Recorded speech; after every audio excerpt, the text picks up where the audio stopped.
Oddities, late night movies with Rob, Ben, and Zach. This is a podcast about cinematic oddities where we discuss any media that is too bizarre, abnormal, or off kilter for contemporary audiences. Occasionally, these projects gel. Most times they crash hard into the realm of obscurity. Join us as we delve into the cult classic swamp. I'm Zach. I'm Ben. And I got an appeal pending, but it doesn't look good. The victim's whiny family is protesting. R. Lee Ermey is a treasure, and we should do everything to protect, or we should have done everything to protect him. Like, make sure he's not in this goddamn movie. Because most of the time I was like, R. Lee Ermey, no, not this movie. We are continuing on with the Fort Year, with the end of probably the greatest trilogy of films from 2001, Sugar and Spice, Hannibal, and Saving Silverman. It's a Hannibal sandwich, I guess. So this is another one, just like Sugar and Spice, where Zach just found the craziest weird comedies, I think once again in air quotes, to have us talk about from 2001. And I know we said it at the start of this series, we're going to have a little switch. I think Ben's going to be the hater of the movie as I was for Sugar and Spice.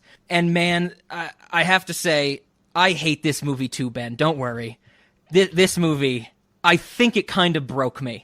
There was a part in this movie I was laughing hysterically, but not at the movie. I think just because of what we are doing to ourselves by watching this and Sugar and Spice in such quick succession. And I also have to say, Zach, why did you pick this movie after you saw it was directed by Dennis Dugan? Why are we doing a Dennis Dugan movie? I didn't know it was Dennis Dugan until I found my VHS copy for it. I saw the box set, like, from the director of Big Daddy. And I'm like, oh no. God. So I'm like, oh no, Dennis Dugan. Dennis Dugan. I once I saw that, I was like, I said the same thing. Oh no. So I went down a little Dennis Dugan rabbit hole. Of course, I think he's best known for his when he directs Adam Sandler in Happy Gilmore, Big Daddy, I Now Pronounce You Chuck and Larry, You Don't Mess with the Zohan, Grown Ups 2, Just Go With It, and Jack and Jill. He has 4 total nominations for the worst director at the Razzies. I don't usually look into the Razzies, but you can't avoid it when you look up Dennis Dugan. He has 1 win for worst director. It's not for this film. It's actually for a pairing of Jack and Jill and Just Go With It, I'm pretty sure, because they were the same year. Yeah. Is there a greater example in Hollywood of somebody else selling their soul to, like, the devil for success and fame? Oh, no, not at all. And I think this is perfectly exemplified by, I found a quote from Dennis Dugan where he said, "Audiences that go to my movies don't want a message. They don't want my soul exposed or my life view. They just want to laugh." That's his philosophy of filmmaking, and nobody's laughing, I think. But I do have to mention on the topic of the Razzies, because Dennis Dugan did not win for this movie, Saving Silverman, in 2001. We're going to be talking about the winner of that category later in this series. Daddy, would you like some sausage? That's all I'll say. So Dennis Dugan is a cancer on society, I would say. We're going to explain more of that in this movie. But I also found, and this kind of blew me away just from the name, apparently Dennis Dugan directed the pilot and a few episodes of a UPN show, if you remember UPN, everybody, called Shasta McNasty. Just God, let that sink in. The show was called Shasta McNasty. I love that name. I don't know much about this show. It's apparently about a band that moves out to L.A. because they have a record deal, but when they land in L.A., they find out that the record label went defunct, so they have to try and survive in L.A. The other thing I found is apparently there's an episode where they try and get Vern Troyer to be a professional boxer. Vern Troyer is Mini-Me, for everybody that doesn't know, from the Austin Powers movies. So this is a very strange thing. We might have to do the Shasta McNasty series at a certain point, because I am intrigued. But I think I'm in the stance that Zach usually takes, where I fell into Stockholm Syndrome with something terrible. So, Zach, what the fuck are we doing with this movie? What the hell are we doing with Saving Silverman? Please talk while Ben and I sign our suicide pacts together. They're like, let's just, like, we only have one bullet. We'll make it work for both of us. Just put our heads together and let's pull the trigger together. This is one of the perfect applications of my suicide pact joke where I go, Ben, how about this? If we're not dead in 5 minutes, we kill ourselves. And I like how Ben's just sitting there, like Ben's just like it's just like Ben's given up. Like there's hopelessness in those eyes right now. Ben's just like, this is it. This is the end. This is the movie that did it. It took long enough, but we're here. I received a question from a friend about her kid. He wants to learn programming, and she's asking me. I thought you had to. Should I show my kid Saving Silverman? No, I have to say, thinking about teaching a 12-year-old how to program mobile apps is infinitely more interesting than Saving Silverman. Oh God, it's not great. So Zach, here we go. Get on your soapbox. Tell us about how this movie changed your life. This series is becoming very accusatory. I do not. It's just at the start so far, okay? You know, I mean, you picked the movie, Zach. You did this to us. Yes, Zach, this is 100% true. We want you to feel bad. Imagining the birthing of a child, and the woman's like, "You did this to me." That's how this feels. Except at the end, I won't have a child. Yes. Okay, what's our? I think my context is simple. I had never seen this movie before. I really didn't know much about it. I probably saw it on like a Comedy Central listing on a TV guide at some point in the mid-2000s, I would guess. But I had no idea what I was getting myself into. Ben, is that the same for you? Had you not known about this movie at all? I had never heard of it. Okay. Well, maybe I had heard the name, but I thought it was Sarah Silverman or something. I don't. Sure. So Zach, how much of your childhood did this form? Actually, I have to say probably a lot because I adored this movie growing up. Like I said, I still have my VHS copy. It's one of the few that Jerry didn't want last year when I gave him a bunch of my collection. I've always loved this. I kind of forgot about the movie, but like on a specific level, but like general things would sit there, like just kind of like bubble up to the surface. Like one of them is the like people would ask me like, "Oh, where's so and so?" And I'll be like, "We ate them alive," and just do that like randomly at times because for some reason that line stuck in my head for like 20 years and I don't know, it's lived rent free in my brain. I love how Jack Black pronounces the name Clayton. I just find that funny that like Jack Black is what like fourth build in this, and yet he is like infinitely the most interesting in quotation marks character in the entire film. He's the only person kind of giving it his all. Jason Biggs looks like somebody shot him with like a horse tranquilizer and he started acting in this film. I don't know what happened. I'm guessing somebody in his family like killed themselves. Maybe they read the script and that's what happened while he was filming this. I've never seen a more checked out actor in my life. But no, I've always loved this film, and rewatching it for this recording, like don't get me wrong, this movie is insane and it's also very like insanely dumb, but I find it highly amusing to the point where like with Sugar and Spice, I'm like, this is product, shrug. I will probably defend this film. Like it's not a Men, Women, and Children or a Book of Hank, but this movie I want to say is a comedic like gem in the rough because I watched the uncut version because apparently there's alternate versions of this, and all I've ever seen is the theatrical version, and oh boy, I enjoyed myself. Well, I think Ben and I are happy for you, Zach, but we don't agree. So when I was watching this movie and trying to think of what to say about it, the thing that came to mind is it's probably a gimmick now. I remember it most strongly from Friends. Joey Tribbiani is an actor, and his friends have to go see him in plays sometimes. And he asked them how the play was, and they say things like, "Oh, the lighting was really good," or like, "Oh, the costumes were good," because the play sucked. And that's just kind of how I felt about this movie. I was like, "Oh, the lighting isn't trash." Like everything's in focus. Exactly. I agree with you, Ben. I don't really like this movie. And I'm kind of, as I was mentioning earlier, I'm kind of on the fence, or I really don't understand my own emotions towards it. Was I finding it funny because something broke in my brain and I felt Stockholm Syndrome, or are there actually funny parts? I think there are some funny bits. There's some funny bits, but I think I'm going to lean more towards the first for what I just said, because there's an establishing shot in the back half of the movie of just Amanda Peet chained to a lawn chair with a catcher's helmet on. And for some reason, I just started cackling uncontrollably. And that's not funny. I think I was laughing at what my life had become at that moment.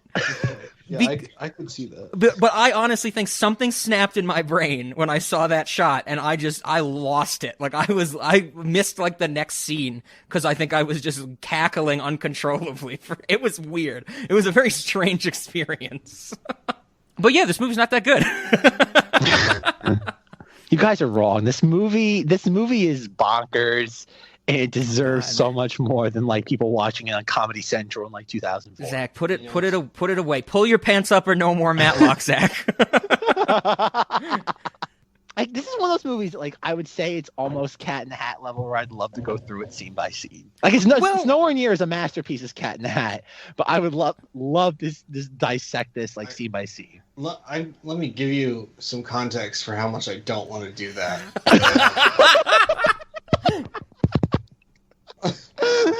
I watched this movie with my fiance, and it clocks in at under 90 minutes. Yep. And she gave up. Like, at some point, I think around like 60 minutes or so, she was like, "I'm gonna go clean the kitchen," because. Nice. Do you remember what part of the movie it was? She kind of like tapped out. I don't.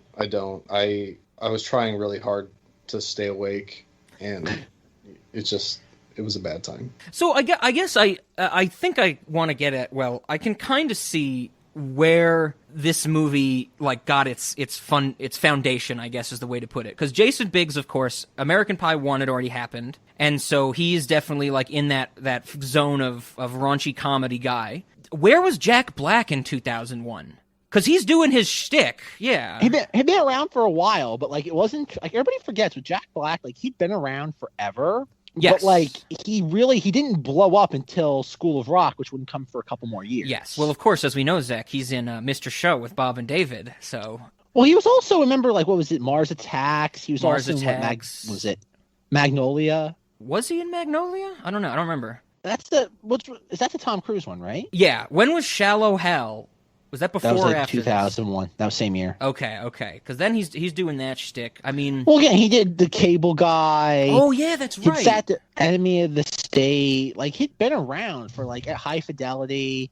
And never mind, like Tenacious D had been around well before. Absolutely, yeah. And we get Kyle Gass in this movie, which I thoroughly enjoyed. Except he's doing magic tricks, not playing guitar. And he gets called fat every 10 seconds.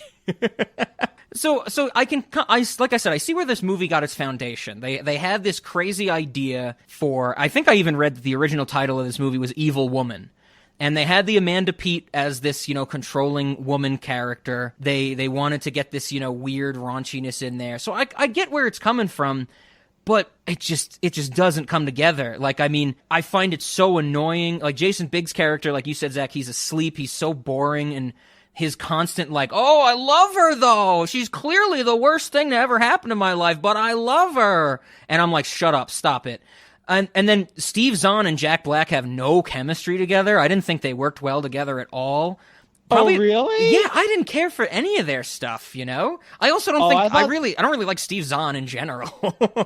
That's okay. Like Jack Black is giving it his all, but Steve Zahn's also like they're trying. Like, and you gotta give them credit. Like they are working with minimal, but I think it works for the most part. Oh, sure. I honestly think Amanda Peet played her character very well. I think she's probably my favorite performance in the movie. But she's playing the straight man. That's not hard to do.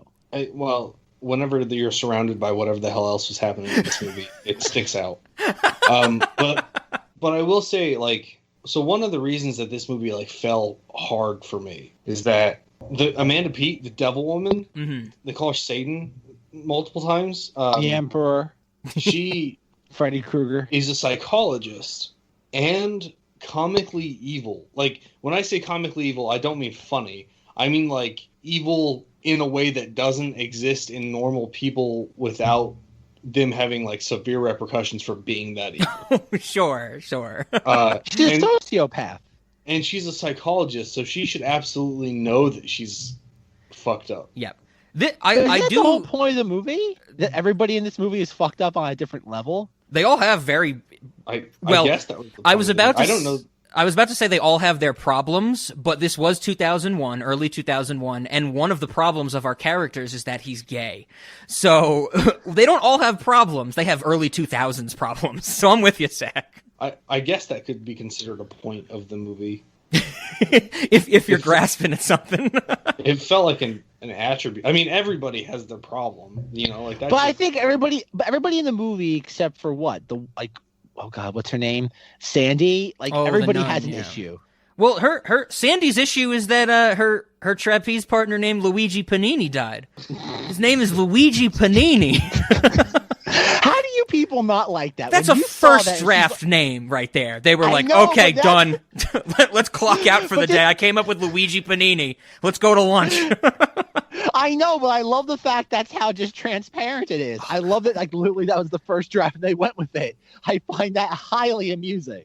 Do we have to go through the men, women, and children thing again, Rob, where you and I explain how we each view comedy? And we're I love it when things aren't. Rob's like, I want something that's baked. And I'm like, I want someone to take a pie, put it in the oven, let it barely let go of it, and immediately take it back out and be like, okay, we're finished. I want to be eating raw. Filling. That's what this movie. This movie's raw. I mean, even as you were saying, Ben, Amanda Peet as our evil person, our I guess antagonist. I do find it crazy that the movie establishes this before we even know her. The movie kind of starts with the whole Neil Diamond nonsense, but then the three main characters are in this Hawaiian themed bar. Amanda Peet shows up with a book and looks like she is legitimately trying to read it. And I'm like, Who the fuck does that? Who goes to a loud bar to read and actually read? So, not only who does that, but for her character in particular, why the fuck would she go to that bar? Yes. What part of her personality indicates that she would have any interest in being in that bar? And I think this is what you're saying, Zach. It's raw. They were like, how do we get this character involved? Well, they're at a Hawaiian-themed bar, all dressed like Neil Diamond. She walks in. What is she doing there? Book?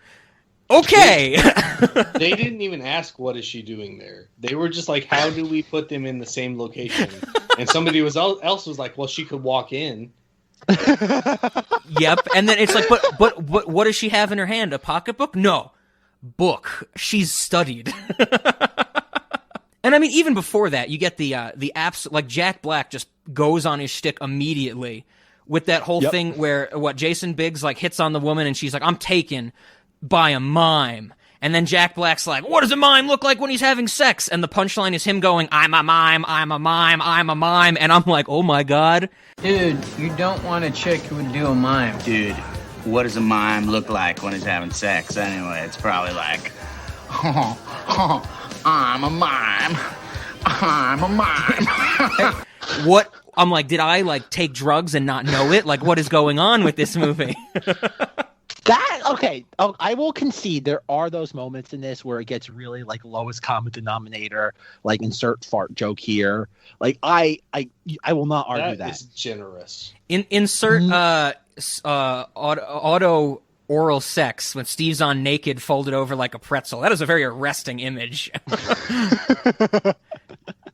That came on the screen, it cuts to that, and I'm like, whoa, why am I seeing this?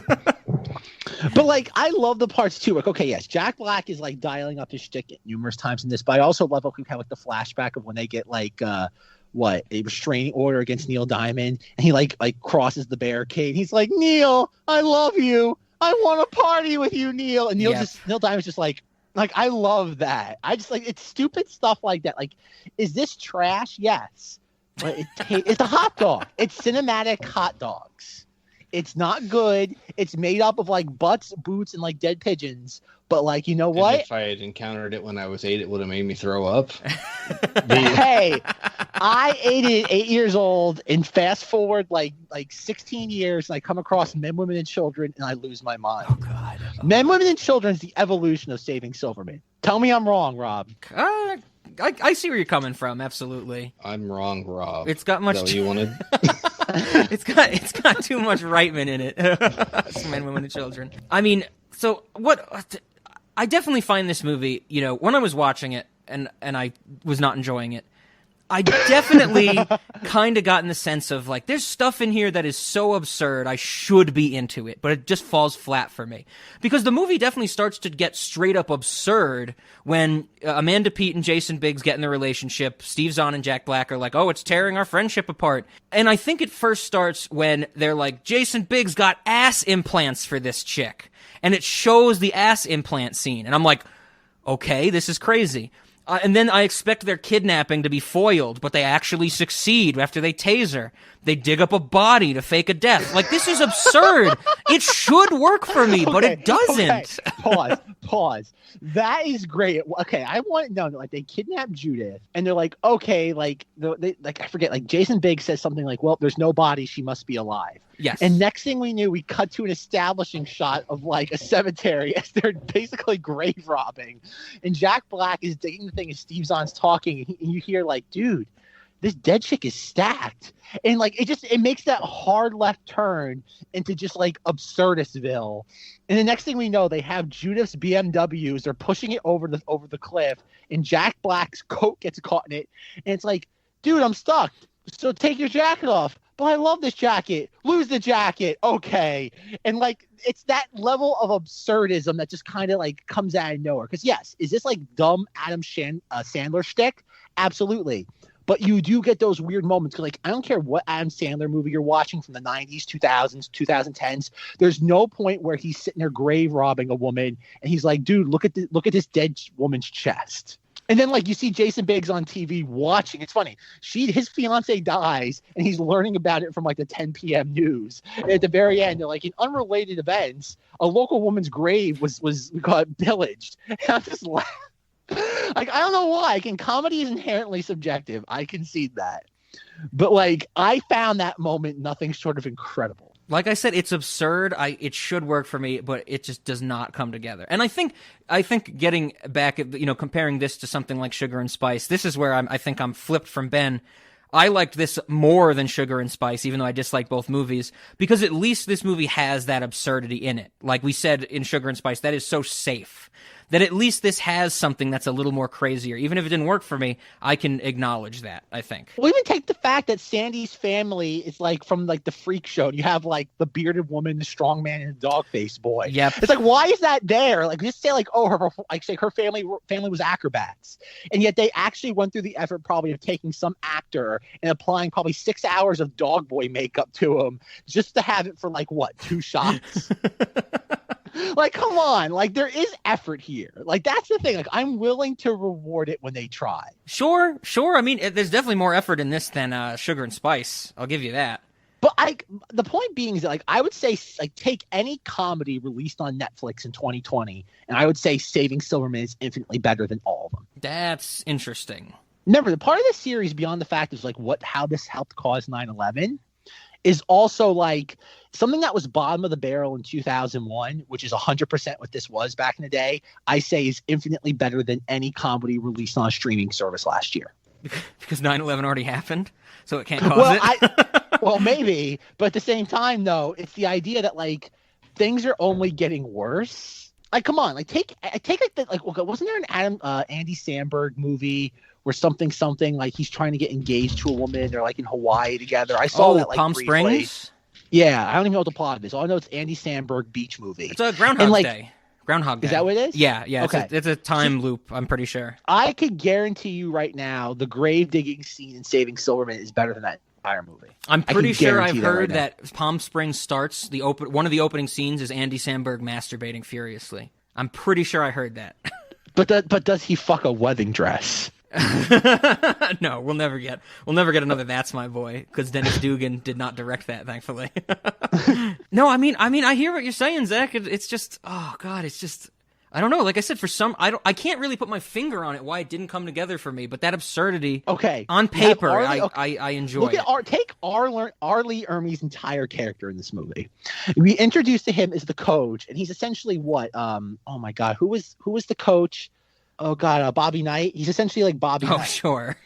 and he's like easily aggravated and all that. And we find out that he's in prison because like a touchdown was called what? Out of bounds? Yeah. And so he takes like the down marker, chucks it across the sky's a spear, and impales a ref with it. And then, like you said, you have the quote where like how you doing, coach? It's like I'm getting an appeal though, but the victim's family's whining. Yes. It's like, that's great. Oh yeah, I mean Arlie Ermy, like I said, is a treasure. Yeah, the coach might have been the best part of this movie. When they come to him and they're like, "We kidnapped somebody," and his response is, "Kill him." Yes, kill her. I did like that, and I really wanted them to kill her. That was. I mean, before they asked him, what I thought was they have to kill her. Like they're in that situation where anything they do will lead to them being arrested. So their best chance is hide the evidence as much as possible. You know. Yeah. No, I think I agree with you. And in terms of comedy, I think Arlie Ermy works the best, if that's what you're saying, Ben, because at least it's something a little goofy and it's not overused. Like, you know, you can get tired of Jack Black in this movie and Steve Zahn because there's such a focus, but at least Arlie Ermy is kind of sprinkled throughout. I love him jumping out of the truck at the end when he's like, I forget why he even jumps out of the truck, or to get the cops off their tail. He's not. No, that's the best part, is that like if you look at that scene, there's just a cop car behind him. It's not pursuing them. He just automatically assumes they're coming after him. And he's like, he pulls out an Uzi. And they're like, "Where'd you get that from?" And he's like, "I'd rather go out in a hail of gunfire than sit there, go back to the big house." And he's like, just jumps out of the thing. He goes rolling, gets hit by like 3 cars and goes sliding onto the curb. Like, that is just like, again, it's absurdism. Yes. Like, it's that absurdism that we don't get anymore. And I think that's what I found about this, is like, it was weirdly refreshing. Have you seen Kimmy Schmidt? The Unbreakable. Yeah. You want to tell me that series exists and we don't get absurdism anymore? No, but that's like 30 Rock absurdism. Like, it's that level of just low. It's Steve Carell, this like, oh God, it's that office joke that I'll always hate, where like Steve Carell has like, oh, like he wants people to do different things, like, oh, like it's to address what, like stereotypes. Everyone gets like little like name tags that say like different things, and they gave the black guy name card, and it's like, what's the joke? It's like, oh, ha ha ha ha, the black guy has to act black, and it's like, again, it's that just, it's not absurdism. The joke is that it's awkward, but I don't think that's absurdism. But that's what I mean, though. But that's what Kimmy Schmidt is. Like, who's it, Titus? And like, oh, the whole joke is that like he's a gay man. He makes things awkward. Kimmy Schmidt was locked in like a bunker for like how many years? Like John Hamm is like a weird like evangelical that like brainwashes women. Isn't it awkward? And like, that's the thing. Is that like, it's the, you said it perfectly, Ben. It's that awkward, just like NBC sitcom humor. They're like, is Saving Silverman awkward? No, it's absurd. Like, it goes well beyond that boundary, in my opinion. It's dialed up more. Yeah, it's dialed up more. I do agree with you, Ben, that there is some level of absurdism in like Kimmy Schmidt, but it's a different. It's more of like social absurdism, you know, like the whole fish out of water coming back into society. Like, I remember that first season where her rich friend is like, "My husband is leaving me," and she's like bawling out, crying. She's like, "This is the worst thing to happen to any woman ever." And Kimmy Schmidt's like, you know, taken aback by this. It's that same kind of thing of like, it's absurd because they're just pushing like these concepts. Where I think this movie is what Zach's getting at. It's absurd in the sense that Arlie Ermy literally just like leans out of a car and he ends up sliding 50 feet across the ground. That type of thing. Gets hit by numerous cars, then goes sliding across the street. And that's the thing. Like, and you had that even with the like with Steve Zahn, and like Judith escapes the first time, and like they're chasing her like through the neighborhood, and Jack Black has like the night vision goggles on, and she steals their van and goes to the police station. Steve Zahn's just waiting for her there, and he has to like quick get a blanket out of the truck, and 2 cops come out and just look, and he's like, "Oh man, you know, it's those killer goats, man, just escaped from the zoo." The cops just look at it like, "Good job, nicely done." And it's like, "All right, let me make sure you folks are nice and safe. These killer goats are everywhere." And it's like, and it's just that though, like that's the sort of thing where it's just like, it's the absurd nature of it. Is that like, if this was The Office, it'd be 5 minutes of painful dialogue of Steve Carell just like stammering over himself. And like, again, like I think Ben put it perfectly. As Rob can tell you, for years I've been trying to figure out what to call it, and like it's perfect. It's awkward humor. And awkward humor isn't funny when it's literally everywhere. Awkward, and I think, the more modern version of this absurdism is definitely getting at a certain level of cringiness that I don't think is apparent in Saving Silverman. I mean, there's some cringy ideas, but it's like the awkwardness, the cringiness is basically like what the office thrives, or the U.S. office thrives on. Is it's just like Steve Carell is unintelligent, has no filter, doesn't understand how other people feel, and that how much cringe can we get out of that? And then when that gets too overbearing, let's switch to maybe John Krasinski and Pam will get together. Maybe they won't. That's it. But like, okay. And that's the thing, though. Like, not to make this into a thing about how like NBC sitcom humor is like cancer, but like when I think of stuff, like when I think of modern comedy, when people say, "Oh, do you watch The Office?" I think of like the meme or like the clip I've seen online of Aubrey Plaza and Chris Pratt, and he's like, "Doctor, when I wipe my ass, I have to go through like a roll of toilet paper. How like why is it that way?"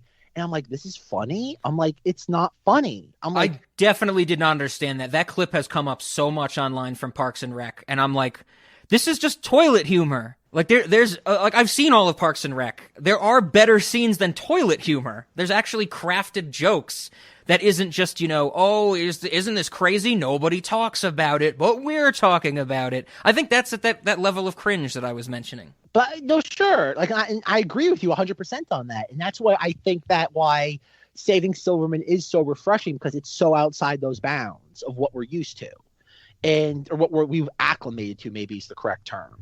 And that's why, like, you think about it. Like, I know, like, you look at all these shows that, like, whether it be The Office, Parks and Rec, 30 Rock, it's all the same exact thing. It's like whether it be Steve Carell, Tina Fey, Amy Poehler, they're all the same character. I know what you're getting at, but that's more the Lorne Michaels machine, right? But that's what's popular, though. Like, sure, it's the Lorne Michaels machine, but that's what's popular. That there's a reason why, like, The Office started like 16 years ago, and it's been off the air for how many years, and yet it's still the dominating force in what's considered like comedic.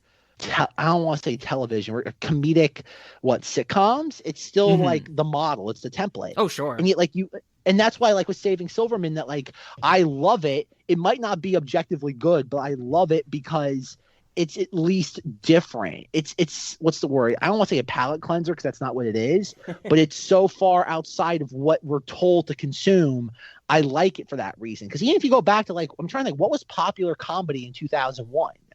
Is it like I couldn't even tell you, like, what was the popular sitcom? Friends? And say what you want about Friends, but at least Friends was trying to do its own thing at the time. Like, look at, like, you had like juxtapose. Ben, I said it right this time. like Friends to Frasier. Sure. Like, they're completely different. Like sure, it's the same idea of a bunch of people like going, just living their life, but at the end of the day, like, they're night and day. And I think that's the thing. And not to bring, but again, the point of this is that comparison of what is popular today versus what was popular back in the day. And keep in mind, like, 4 years after this is Steve Carell, The Office. They're not that far removed. Sure. Like, when it comes to just like entertainment comedy. And Dennis Dugan, as much as he is someone who made a deal with the devil, he is somebody that for a while there had his finger on the pulse of what popular comedies were. Oh, I mean, absolutely. I mean, he did Happy Whether Gilmore. Whether he's right or wrong. Sure, but people still, Big Daddy even, people still talk about, as those classic comedies. But that's the thing, though. That's just what I find interesting. And this is where, like, I find it, like, think about it. We're, like, when did The Office end? 2014? So, yeah, early 2010s, I'm sure. Okay. Like, think about that. Like, we're, like, what, 5+ years removed from that? And that was the last, because Parks and Rec and 30 Rock ended before The Office, right? No, Parks and Rec was after, I'm pretty sure. Ended after, but sure. But the point is being, though, is that, like, more people watched Big Daddy in theaters than have probably ever watched any of those shows, any of these sitcoms. Yet, somehow, all these Dennis Dugan movies have all kind of, like, I don't want to say faded from the public consciousness, but The Office is still ubiquitous, probably more so now than it's ever been. Like, there's a reason why all these streaming services are paying like 9 figures for the rights to these shows. Oh, absolutely. There's a reason. Yeah. It's weird that how they resonate in stuff of this time period, like in theaters, hasn't. Like if you showed a 15-year-old today Big Daddy versus The Office, they would glom onto The Office immediately, and they'd probably reject Big Daddy. And I think all three of us would agree Big Daddy, for the most part, is a pretty good, like, for what it is, it's a pretty good film. I don't think it's Citizen Kane, but for what it's attempting. I liked Happy Gilmore too. I mean, I was into those Adam Sandler movies at least for a while. That's my period of Adam Sandler. Absolutely that. And I know Dennis Dugan didn't do Billy Madison, but Billy Madison's probably my favorite. Billy Madison's dope. That was a good movie. But that's the thing, though. It's Yeah. like, I just find it interesting how certain things have been accepted. And like we said, like, is there, like, think about it. We have Jack Black talking about how, like, like, how he's gay in this. Is that any more jarring of a comedic event than watching Chris Pratt talk about how he wipes his ass and he can't clean it? Like, they're both like at the end of the day, not really funny. Yet somehow we're told, like the culture, the zeitgeist is telling us Chris Pratt's ass is funny. And it's like, no, neither one of them is funny. Yeah, I find it interesting that somehow the zeitgeist is glommed onto one in such a deep manner versus the other. And I know there's a lot of philosophical stuff I'm kind of just pinballing with here, but I hope the overall point I'm trying to convey is I don't understand, considering how subjective comedy is, I don't get how something that's so, like, why one thing that's irreverent is so much better than something that's just as equally irreverent. It is an interesting idea, and I actually think this is getting at something that we talked about when you were not on Cinemodity, Zach, when we did the spoof movies series. I know Ben and I, when we did High Anxiety, we talked a lot about meme culture. And I think there is something to say that, you know, the turn of our culture to wanting something more like instant gratification, something that's shorter, something that's quicker, does lend to that change in the zeitgeist that you're talking about, Zach. Like, I think there's a reason that, you know, well, there's so many episodes of The Office or Parks and Rec, but what do people remember about them? They remember the things that for some reason a lot of people find funny that get cut out, looped on the internet, like that scene with Chris Pratt, or like, you know, I think Steve Carell screaming no a bunch of times. I've seen that one a lot as well. And I think there is something there that, you know, back in 2001, we weren't yet at that instant gratification culture. And then when we got there, when we are there now, that's what people want. They want to say, like, oh, I can watch this in 21 minutes on Netflix. I can pick out one good thing, and that's why I think it's good, if that makes sense. They're going to see this movie and spend too much time and go, there was a lot I didn't like. Sure. No, I you're not wrong, but I think I think the thing is, though, is that, like, Saving Silverman did not make money at the time. Sure. And I think that's what I find interesting. Like, you guys' complaints, they're not exclusive to you two. Mm-hmm, mm-hmm. And I find that just interesting that, like, how there's different shades of irreverence that somehow people are saying is okay versus others not. Like, I get, like, by today's standards, the whole Jack Black, like, gay thing wouldn't be allowed. Yeah. Like, that wouldn't be allowed, though. But you still have that same level of, like, irreverence of, like, oh, like, they tell Arlie Ermy, like, he's like, I need to use your restroom, boys. And he's like, use the lawn. And like, the lawn, yeah, it saves money on the water bill. Like, I could very easily imagine, I don't know, Chris Pratt saying that to Aubrey Plaza in Parks and Rec, and it be considered the greatest thing ever. Yet in this context, it's rejected. Yeah, and I think that's my issue. You could literally replace dialogue with this with contemporary actors, and it would be considered okay. And that's why I don't get how something like this was rejected at the time. Never mind, like, nowadays, it's like the definition of obscure.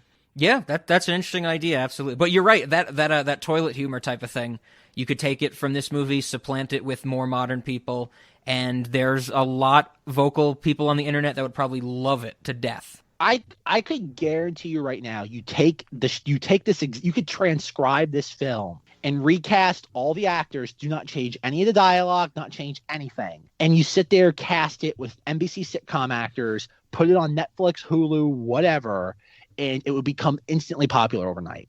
It would shoot to the top of the streaming service, whatever streaming service it would be on. Mm-hmm. I'm convinced. Okay, interesting.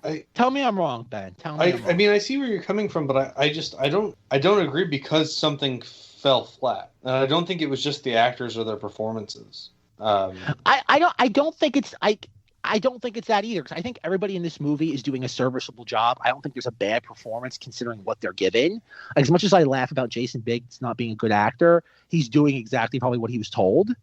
Right. Like Jason Biggs has done things where he's good, so he has that ability. It all comes down to direction, which I know Rob and I have argued about a lot over time. I don't like blaming actors; I like blaming directors. But I think it's just the idea that like we've come to a thing where like the hegemony of the culture dictates what's funny, and people don't dictate what they think is funny anymore.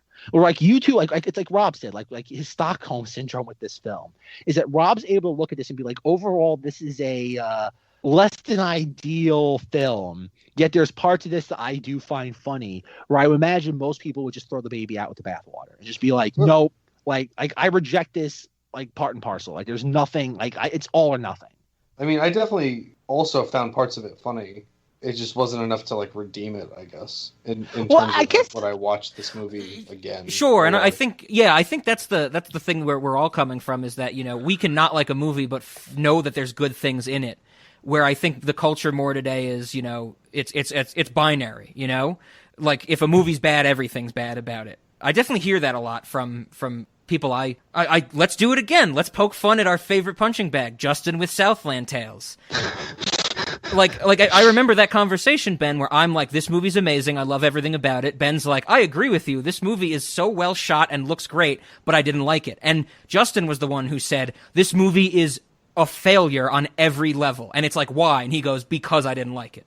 There's a big difference between not liking and, like Zack said, throwing it all out, and being like, this movie didn't work for me, but I realize that, you know, if the whole movie is filmed a certain way, it gives it a certain look, and that's interesting. That example of Southland Tales. Sure. But my question is like how, like, and this is the whole point of going back to 2001, beyond Cinemati's weird obsession with 9/11. That's mostly my fault. Is that like, how did we get here? Like that's part of the thing too. Like this podcast now is going on its third year, and it's trying to figure out why. And again, this is considering the first time we've ever done like an entire 2 seasons, that movie, spring and summer of 2001. It's trying to discern in a major turning point in not just entertainment culture, but in American culture, what happened, what led us on this path. And I think that is kind of one of the underlying goals of this series, is figuring out how our taste shifted. And now we're at almost a point of cultural stagnation. I remember Boyhood, directed by Richard Linklater. Remember that? Where it was I remember that whole thing. What is that, the 12-year movie? Yeah. Everyone's like, isn't this amazing? And I'm like, no, it's a production nightmare, but it's not amazing. And it's and that's the thing, is that we've come to a point where in 4 years, comedy changed so much from 2001 to 2005. Yet in the 5 years since The Office has been off the air, comedy has stagnated. Yeah. I mean, I definitely, once again, I think it goes back to what Ben and I talked about months ago with the instant gratification meme culture, the repetition. I definitely believe that stagnation has a lot to do with that.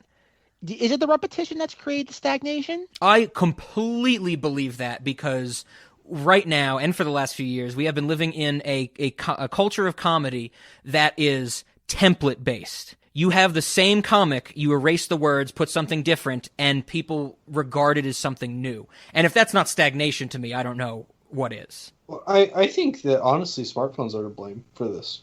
Okay, sure. As a vehicle for it, yeah. Expand on that's an interesting take, Ben. Keep going. I mean, the ability to consume that much information. So, let's take for instance, let's say you're a 9 to 5er, and the only time you get to look at your phone is in the bathroom. What do you have time for? Sure. Okay. You have time. You have time for scrolling Reddit and maybe getting a few chuckles, and memes are a vehicle to deal with the fact that people are consuming this in smartphone form. You're smart, watching movie. I watched Adventure Time on a smartphone once, and Rob was that's not the way you watch Adventure Time. I agree. That's not the way you should watch Adventure Time. That's not the way you should watch anything, really. Woo! What can you do on your smartphone? Exactly. Okay. Yeah. Interesting. I like that take for sure. And yeah, I think that's kind of, maybe even like we've been saying, added to the stagnation, because once people got used to that quick, in the situations where that's all they had access to, it became so comfortable that when there's an opportunity for something else, it's one of the things that always angers me. And I've been guilty of sometimes, where it's I won't start a 2-hour movie, but I will sit down and watch 20-minute TV shows for 3 hours. And I think people do that a lot. They're like, why would I watch this 2-hour movie? I can just watch 6 episodes of The Office again. And I feel like that's led to a lot of the stuff where people have gotten comfortable with this smartphone culture that you just described, Ben, and it's bled into the cases where we didn't need that smartphone culture. Well, and there's also, like, as I've transitioned out of university and into the working world, my time is significantly more valuable to me now. Mm-hmm. Like, when I have free time, that's the exception, not the rule. Sure.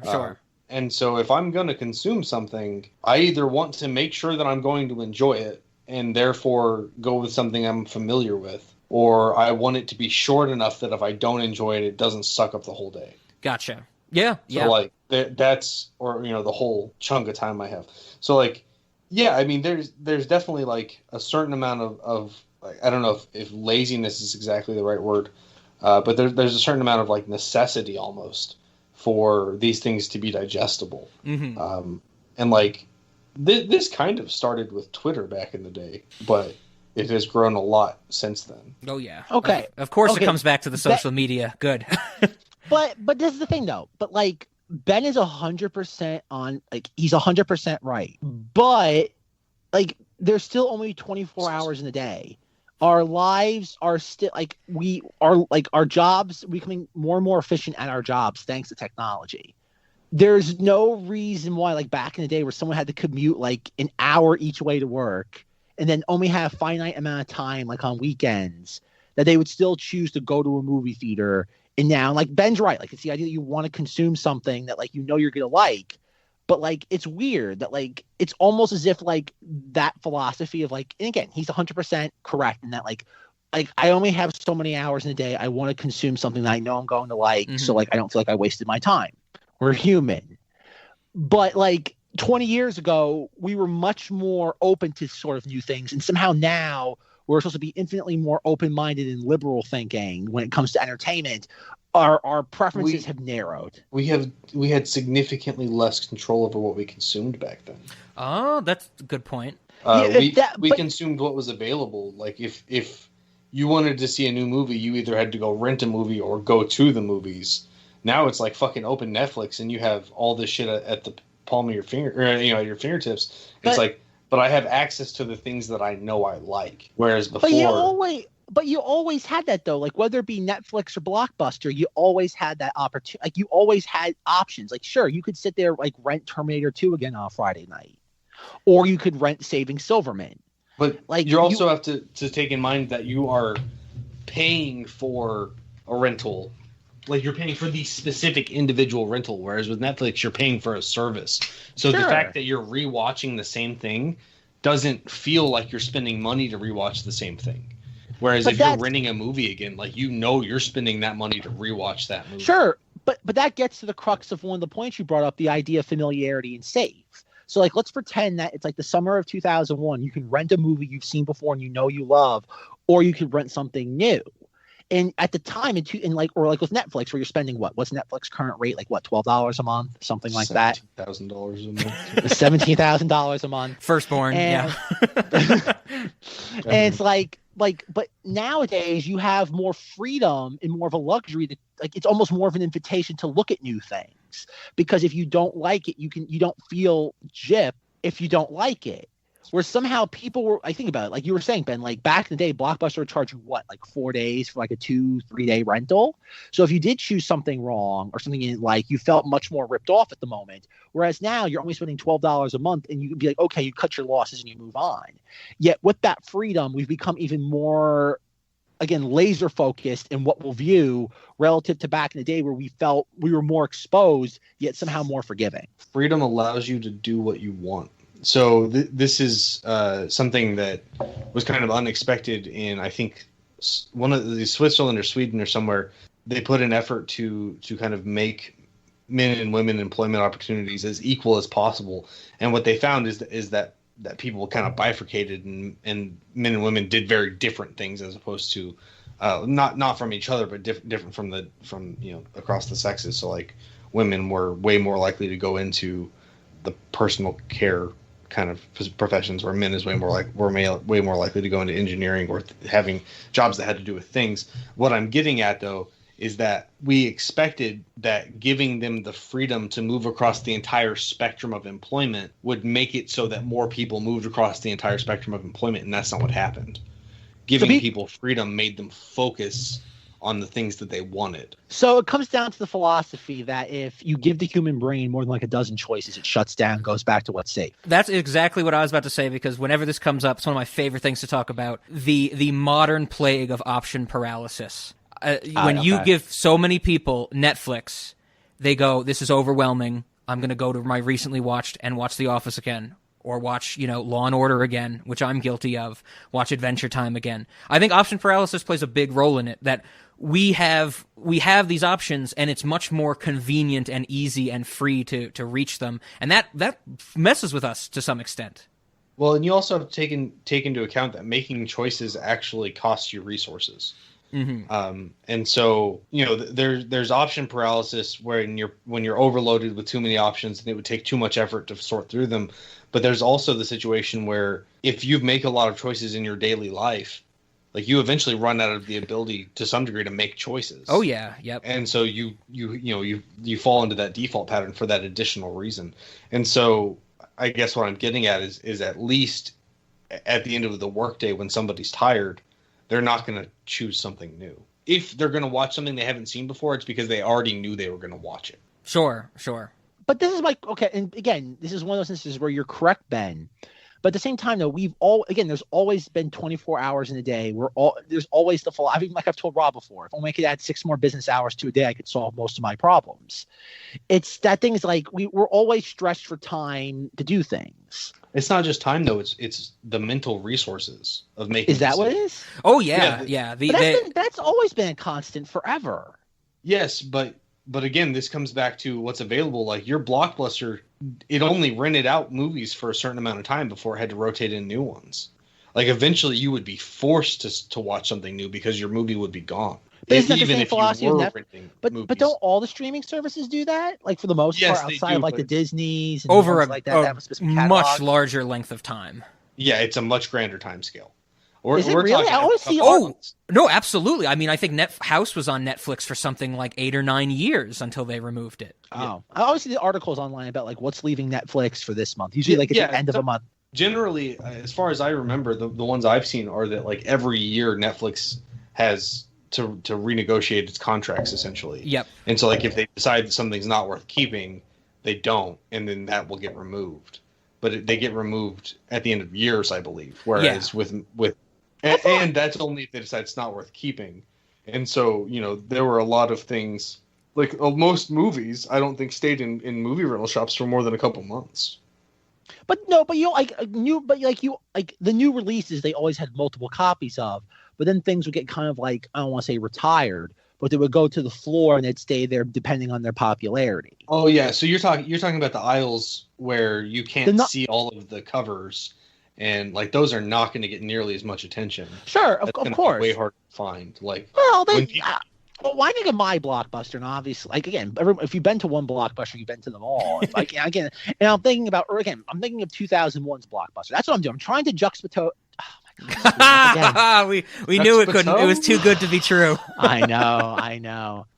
Juxtaposition, whatever. Okay, you get my point. I know. I'm gonna have to sit in front. I'm gonna have to get the phonetic pronunciation to sit in front of the mirror for a few hours. But the point being is that we're doing a comparison between 2001 to now. And that's what I'm kind of trying to get at. Like you go to a Blockbuster, and I get it. Netflix's catalog, Hulu, Disney Plus, it's infinitely larger than anything that could fit physically, tangibly inside a retail brick and mortar location. And I think Ben kind of like explained it away by the argument of the more options you give, you'd expect people to wander outside their safe zone, but I guess they don't. Mm-hmm. And I guess that's the point of Cinemodities is that like, there's a reason why, like, yes, we do things like Wonder Woman, like we do things like Tenet, but at the same time, like, when we do pick these big things, we do them because we're trying to look at them in a different light. Yes, absolutely. And there's a reason why, like, we're doing Saving Silverman and Sugar and Spice over, I don't know what came out in January. Like I don't know, what's something that came out in 2001 that was like The Perfect Storm. Oh, like okay. something like that, where it's like something that everybody's seen on TNT before in their lives. Yep. And that's what I'm trying to get at here. And this is bring this back to Saving Silverman after like a 45-minute diatribe, is that there's something special about this film.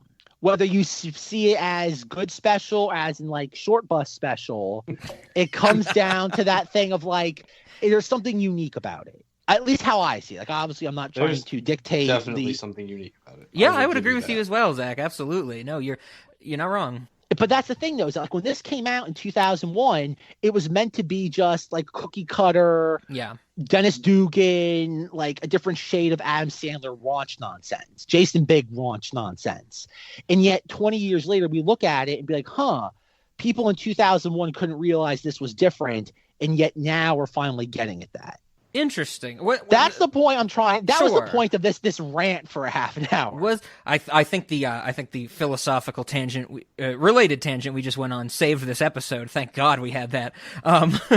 But my question about 2001, of course, because we were all pretty young in 2001. Were we reaching kind of a saturation point with raunchy comedies after American Pie, or in this time period?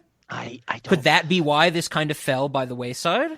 I don't really remember. I don't remember the timeline. That's what I'm saying. I think of like the 99 to 2001. Sure, you got your American Pie, Sugar and Spice, this. I don't know any others.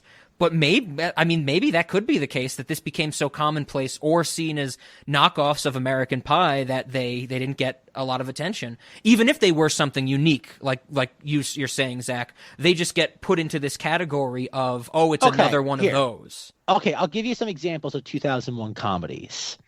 Not Another Teen Movie, The Animal with Rob Schneider, Super Troopers, Joe Dirt, Black Knight, Jay and Silent Bob Strike Back, Evolution, How High, Rat Race, Zoolander, A Knight's Tale, Osmosis Jones, Scary Movie 2.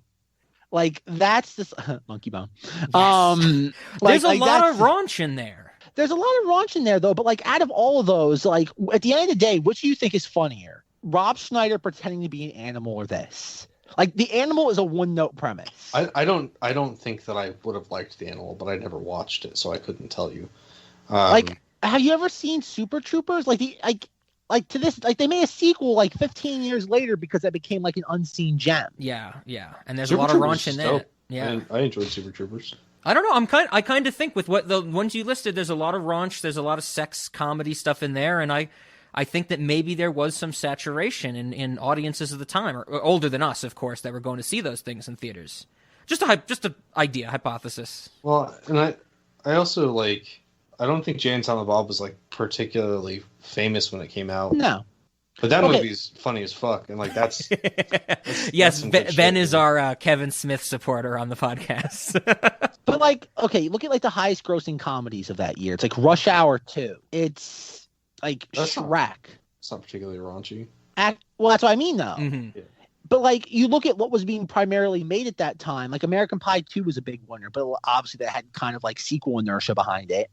But this is also, again, a lot of these are kind of just like rhetorical questions. I'm not looking for a literal answer from you guys. It's kind of like this questions we're going to be asking ourselves throughout the entire series. But like, you look at a bunch of the movies that came out that year, and you have things like Freddy Got Fingered, bomb. You've got Evolution, bomb, that we've already talked about. Rat Race, bomb. Pootie Tang, bomb. And like, we will delve into like Scary Movie 2 and Legally Blonde. But that's the thing, though, is that like, it's weird that like 2001 had a lot more comedic losers than winners. Sure. Which is fair in anything. In most things in life, you'll always have more losers than winners. Mm-hmm. But it's just so much more pronounced, it looks like, where you only had like the winners, like even the winners have kind of no footprint. Like Legally Blonde, like everybody knows that movie, though, but nobody really holds it in that high regard anymore. Yeah. I would say the one that has a footprint is Shrek, because it's a meme. Exactly. Yeah. But like, think about it, like even that there hasn't been a new Shrek movie in 11 years. So even that has kind of ran out of steam a decade ago. I mean, you also kind of have to look at the situation of the economy at the time. Like, people enjoy comedies a lot more when life sucks, and people enjoy, other types of movies when life doesn't suck as much. So like in 2001, that was quite a ways removed from like the 2008 housing bubble. But shit. But that's the thing, though, is that next summer, 2002, you're in the aftermath of 9/11. I was young enough that I don't exactly remember the situation with the economy. I just bring it up because it does impact what people watch. Sure. But that's the thing, though. But if you look at comedies from 2002, like you have Scooby-Doo, The Hot Chick with Rob Schneider. You have... Rob Schneider is in another movie. Rob Schneider is a carrot. You have Jackass the movie, like Mr. Deeds, Austin Powers, Goldmember. Like that's what I mean. Post 9/11, we needed a good laugh. The Adventures of Pluto Nash. God, I saw a good laugh. But like that's the point, though. I'm just trying to get at. It's just that like the idea of that, just like how comedy has become almost more of a mainstay nowadays than it was 20 years ago. Again, these are all just questions, just to think. They're meant to be provocative. They're not meant for like, Ben, give me an answer right now or else I'll shoot this dog. It's not. We're doing that? Yes, we're doing the Mad Magazine cover. Ben, if I don't get an answer, I'm going to shove some cigarettes into a cat. Okay? Rob will make this like that's going to be a poster for Rob and I are going to spend some of our Cinemati's Patreon money on a billboard. Excuse me, hour. Hey, all our names are on the podcast, Ben. They're all of our names. All Whenever the names. You come up with an idea like the Patreon, it can be your money. We are giving too much information on our money laundering scheme right now. We're gonna get a billboard. It's gonna have a cat with like a bowl of cigarettes in front of it. It's gonna say, Rob's gonna make this cat eat these cigarettes or else you listen to Cinemati's. Oh God. No, it is. It's fantastically interesting. And this is exactly why when you were on your hiatus from the podcast, Zach, that I wanted to do the spoof movies, because I couldn't do sketch comedy again because we did that. I wanted to cover the spoof movies. And I really wanted to talk about these things with comedy. And if Ben remembers, because he was on the high anxiety episode, that's what we did. That's why I found LaShawn, probably the only person in existence that hadn't seen Airplane, and got him to watch it. And we talked about comedy from back then and today. It is wildly interesting. So I'm with you. But we fucking need concrete answers, Ben. Come on. Yeah, Ben. Why are you slacking on us? Mr. PhD, come on. We know you got your PhD in comedy. The only concrete answer I can give you is that the Patreon money is actually Rob's. It's not ours. I'm gonna abscond with it. Podcast a lot. You're gonna see like the PayPal account is drained, and I'm never gonna come back. Run off with my like $60. We made $60. Oh man! No, I mean, like I said, I think this is the stuff that is saving this episode. Thank God we're talking about this and not this fucking movie. I guess speaking of comedy, and if we do want to get back to saving Silverman, as Ben mentioned and I mentioned, there were things that gave us some laughs in this. I think before I jump into some that I had, I did want to say that there's an error in this movie that makes it unwatchable. So, the scene where Steve Zahn and Jack Black go to Amanda Peet's office and they want to talk to her, and she's like, it's $200 an hour, and they give her $7.38. Oh, God. She gives them 2.5 minutes. It should be 2 minutes and 13 seconds. I know. Unfucking believable. This movie is unwatchable. Put the cinema sins thing in here. Look how many sins we give in this. 16 billion sins to this movie for that one scene. Is it wrong when she gave that and she's like $200 an hour? We have that amount of money. I actually did the calculation as well, and I'm like, I immediately did the calculation. I'm like, when she grabs the timer, I definitely thought she was grabbing a calculator to figure out how much. I thought the same thing. And then she just like said it was 2.5 minutes, and I was like, whatever. The movie didn't do the math. Yep. To be fair though, like on a timer, you really can't do seconds that like accurately. So like 2.5 minutes, like maybe a 2001 timer. I guess in that same scene, now transitioning into let's see if we can try and get past that egregious error in this film. I know we're all fuming about it, but in that same scene, I do have to say an absurd thing that did work for me. Steve Zahn has a picture of his family with him as a baby mid-fall. Yeah. That's pretty crazy, and I liked that. Yeah, I have to agree. That was pretty good. My favorite line in the movie is probably either the quote that I mentioned, the victim's whiny family is protesting from R. Lee Ermey, but I did get a laugh when Jason Biggs and Amanda Peet show up at the house for like the game. They're gonna watch football or something, and I think Steve Zahn is like, what can I get you to drink? And Amanda Peet says scotch on the rocks, and he goes, no problem. You want ice with that? Yeah. And I was like, I was like, was Jack Black. Oh, okay, one of them. I'm sure one of them. But to be honest, I'm not sure. Yeah, so. And I'm like, that is something I want to use one day. Like, I want to say that to somebody. If they ask for a drink on the rocks, I go, okay, you want ice? It's the little things. It's the little things. Ben, did you have anything that stuck out for you that you got a laugh at in this movie? Well, now that you mentioned the little things, I can't say that I would have rather finished that movie because I did have to stop halfway through it because I had to go to sleep. The little things. Then watch this movie. But no, so there were... Fun fact, this is a better movie than The Little Things. Fun fact, I would wholeheartedly recommend this over The Little Things. Ooh. So, I mean, after the first hour, I like The Little Things, but I haven't watched the second hour. Things that stuck out in this movie, Judith being able to fight really well was interesting, I guess. Yeah, she beats up R. Lee Ermey, and the movie performs another cardinal sin by playing a cover of ELO's Evil Woman by the Vandals.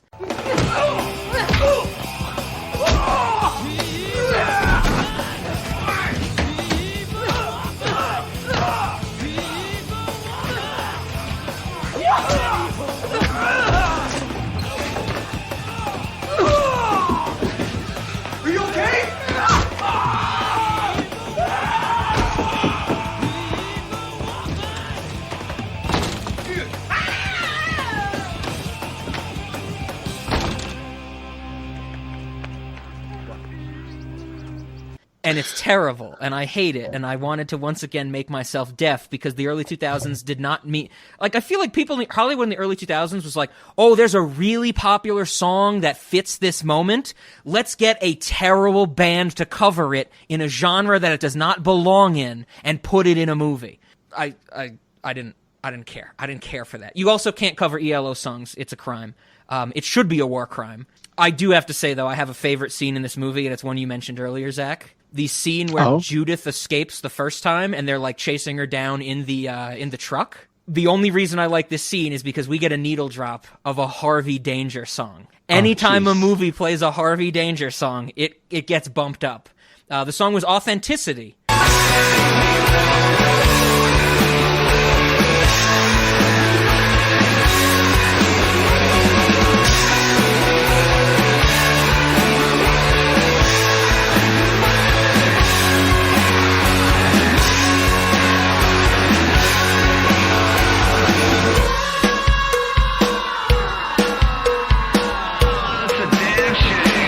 And so I was very happy to hear that, but then they lose all their goodwill by covering ELO a few scenes later. So, I take what I can get, I guess.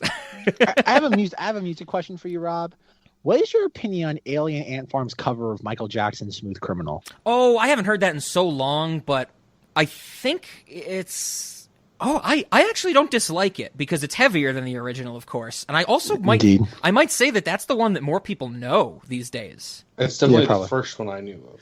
Okay. I didn't learn until later that it was a cover of Michael Jackson's song. Yep. Just curious is all. Yeah, I also, I don't know if Ben picked up on the Harvey Danger needle drop because they cut the lyrics out. If they had the lyrics in there, which they should have, we would have got to talk more about Sean Nelson, Ben. And as, of course, Ben and I are full proponents of Make Good Choices. The album and actually making good choices. Don't come near me, make good choices. Most people hate their friends.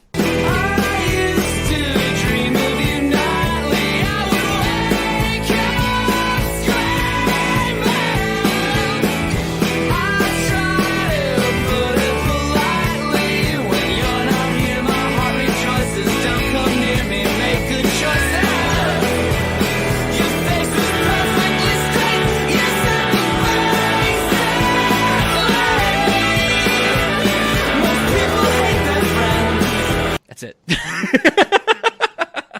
So I also wanted to a very small moment that I think this was after I started losing my mind when Amanda Peet was chained to the lawn chair with the catcher's helmet on. We get the scene of like the doorbells going off when Arlie Ermy is just showing up, but we don't know it's him yet. And Steve Zahn goes to Jack Black and he's like, "Why didn't you get the door?" And Jack Black's like, "I'm eating." "What does that mean you can't get the door?" And they do stupid banter back and forth about how Jack Black doesn't answer the door while he's eating. He's reading something while he's eating, and from what I could tell, it's a booklet from a PlayStation game. Like, it's one of the manuals that would come in the jewel case for a PlayStation 1 game. That sounds right. And I'm like, what the fuck is this movie? What has happened to me? What has happened to my mind? Am I hallucinating? Because then the next thing is Arlie Ermy shitting in a bush, taking out mail so he can wipe his ass. And I'm like, what the fuck is happening? Perfect absurdism. It's delightful. I love it. Rob, you're just giving me more reasons to recommend. Like there's like a point. Like, you want? I'm kind of tempted to do. I have something very unique. I'm going to do. When you ask me what snack for this movie, I have something unique I plan on doing instead. But let's carry on until then. Okay. I'm actually going to copy it immediately after he does it, so we can't call it unique anymore. That's fine. And I also, Rob, you do pick, considering what movie we talked about last week. Wink, wink. You do know what they're doing by having the catcher's mitt on Amanda Peet's face, right? Yes, and even Jack Black says at a certain point that she's like an evil psychiatrist like Hannibal Lecter. Yep. Yeah, which I found interesting. And also, I guess we should say, I know we didn't mention it earlier, we also didn't, I don't think we mentioned it last week. Once again, wink, wink. Maybe Ben can fill us in if we talked about this last week with Hannibal. But these two movies premiered the same weekend. Yep. So Hannibal, of course, beat the shit out of this at the box office, because why wouldn't it? So yeah, I guess we should say that this movie has some, connection to what we did last week. That's why it's a great trilogy. Like I said, it's our Hannibal sandwich. Hannibal sandwich. Pistol whip. Oh god. But yeah, that's the thing. Like, there's so many moments. Like, we even talk about the whole Neil Diamond thing. Like, they actually got Neil Diamond to show up in this. Yes, numerous points. That was something I was waiting to focus on, and I guess we should get to it. There's a whole nother movie in the last 15 minutes of this movie. The last 15 minutes of Saving Silverman go at a fucking breakneck pace. They break out of prison, they get Sandy from the convent, they kidnap Neil Diamond, Amanda Peet and Steve Zahn fall in love, Jack Black and Arlie Ermy get married all in 15 minutes. Like, It is just like, fucking go! They're like, go! Let's do it! And I'm like, oh my god! And the movie ends with a Neil Diamond concert. Yes, and they're all performing they're all at singing it. On stage. Yeah, and we get all our actors' names under them at the concert, and the editing is so weird. It's like them moving in slow motion in the foreground, but in the background they're like in stutter motion or something. Yep. It's just absolutely insane. And yeah, the whole I did read somewhere in my research that Neil Diamond in an interview said he was dragged into this movie kicking and screaming. And I was like, I wouldn't want to be in this movie, Neil Diamond. Why? They Did explain he say how he was dragged? Yeah, I'm curious. No, that's the only little quote that I read in like a retrospective of this movie. But I don't know if it was like serious or not, because I don't know if any of you guys saw. He wrote and composed a new song for this movie called "I Believe in Happy Endings," and I think it plays over the credits. So I don't fucking know. I mean, who knows? Neil Diamond. I'm not a huge Neil Diamond fan, so I don't really know too much about him. Yeah. God, I love it. I love it. Oh god. I mean, it's definitely a doozy. I'll give you that. I mean, Zach, do you like the butt implant scene? Is that up there for you? But that's okay. But this is the thing that's funny though about this movie. So like, you don't really have this. Another element of things you can't do anymore in movies. You can no longer have the plot element, or as Rob likes to call it, trope of having like the manipulative girlfriend. Like, women are no longer, like, women don't do anything wrong in the culture now. Like, remember, that's like when it comes to entertainment culture, women don't do anything wrong. I was thinking about that when I was watching it, that this movie would not be made the same way because the woman can't be toxic. Exactly. And that's the thing, is that, like, she's a manipulative bitch for all intents and purposes. And, like, look at all the things. It's like he's like, okay, we've been together for 6 weeks. He gets her a piece of jewelry, and she's like, oh, and, like, just slams it shut and throws it, like, on the dresser. And he's like, so I'm thinking maybe we could finally get intimate. And she's like, you want to have sex? And he's like, well, I was thinking that. And she's like, well, I don't believe in premarital sex. Oh, okay. Then she's like, well, there are other ways we can sit there. And I have to admit, this is kind of clever how it's filmed. Like, she gets down on her knees, and he kind of follows her in suit. And then she just, like, forces his head down. And she's like, and, like, next shot is, like, him, like, massaging his jaw. And she's like, that was wonderful.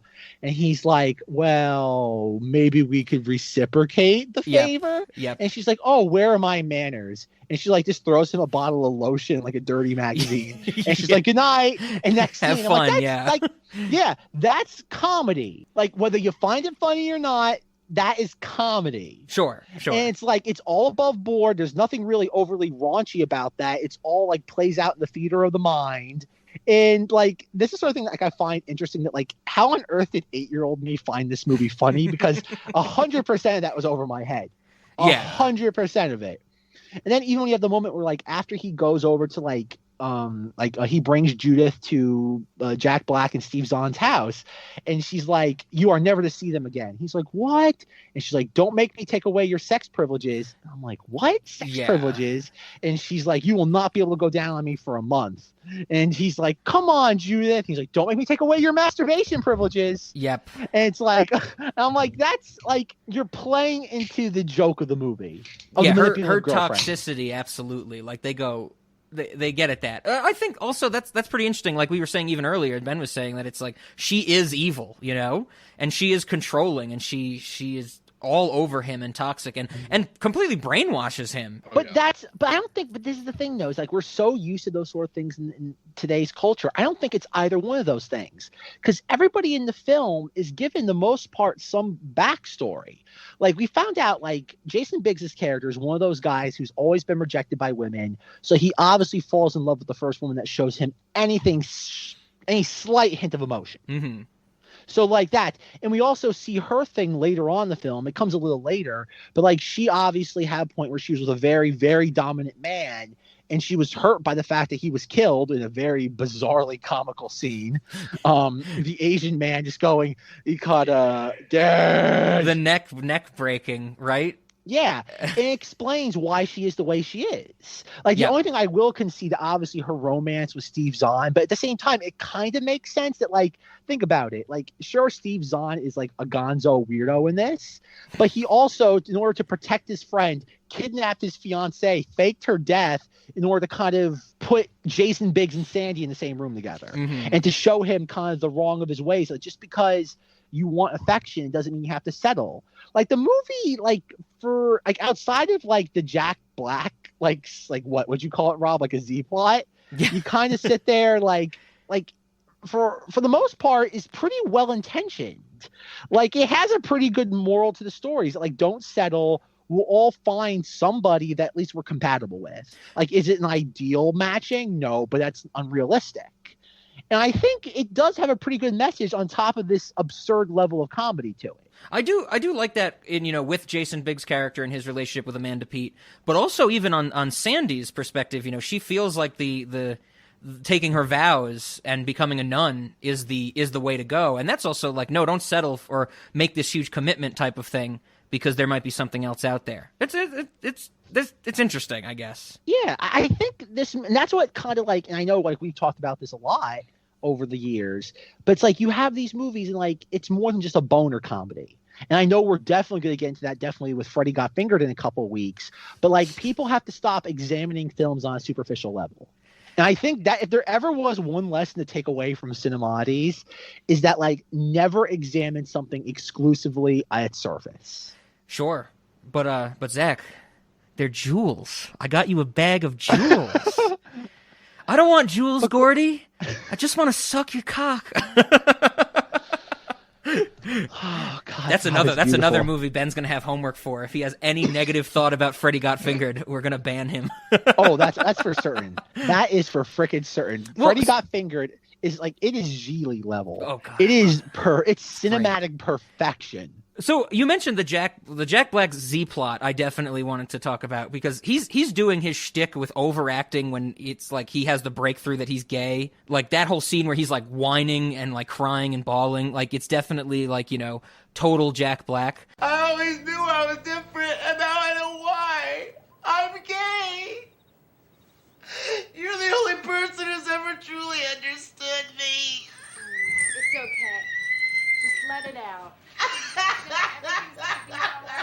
Oh, it's all gonna be okay.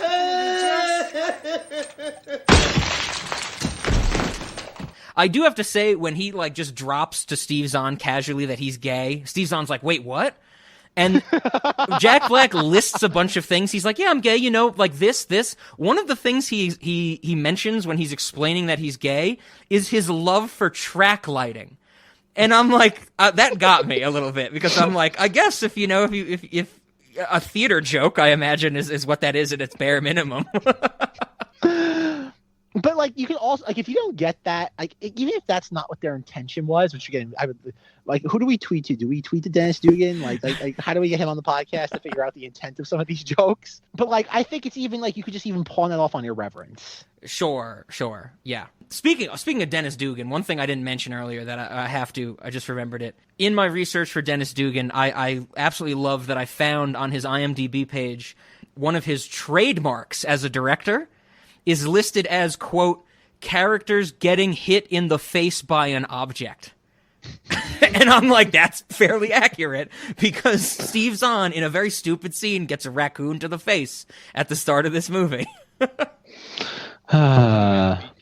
salsa to the face at some point. Yes, the other slapsticky bit where Jack Black is like, I'm gonna get this chair to recline, I swear it just gets stuck, it's the lug nut, and then like Amanda Peet goes flying and gets covered in salsa, like you said. Condiment, absolutely. Spray beer all over. That was one thing I really enjoyed. The characters, like, they're like shaking up their beers and they open them and then they drink like the one gulp that's left in the can and then crush it like they're all manly. That was interesting. Yeah. They even do I think at the beginning they do that cut where it's like, you know, it shows them in high school and then they go, and now we're all grown up, and it's a shot of three of them shaking beer and drinking it like in a driveway type of thing. Yeah. That's that early 2000s relic for sure. I just had to mention that about Dennis Dugan. If you think about like Adam Sandler goofball comedies, characters getting hit in the face by an object, absolutely. That is how I would describe it. I'm surprised it's not the groin. Oh, that's interesting. Yeah, I mean, I guess we got to edit IMDb for Dennis Dugan. There's actually a wrong trivia fact for Saving Silverman. I know at one point in the movie he tells like the team, Arlie Ermy, he's like, guys, if you can dream it, you can do it. Yes. And like on IMDb, it's like, oh, that was a quote by Walt Disney. It's not, Rob. Are to tie you this back, telling me that IMDb trivia is not the bastion of truth we know it as? Yes, Rob. Oh, I am telling you that. God. But it connects to something we discussed nearly 2 years ago on this podcast. Oh my God. I'm just reeling from this information. I thought IMDb trivia was like the SCP sheaf of papers or the word processor of the gods. If we put it there, it's true. Like how are you telling me there's something false on something that is policed less than anything on the internet? All right, Mr. Sarcasm. You really think someone would do that? Go on the internet and tell lies? Mr. Sarcasm, put it in your pants for a second. Dump some cold water on yourself. But you know where that quote does come from? It is a Disney quote, but not Walt Disney. Yeah, it sounds familiar. I'm sure we've discussed it to some extent. On the ride Horizons from Epcot, okay. That was what was in the queue as soon as you walked in. If you can dream it, you can do it, which we talked about in the Hoot and Chief story. Oh, okay.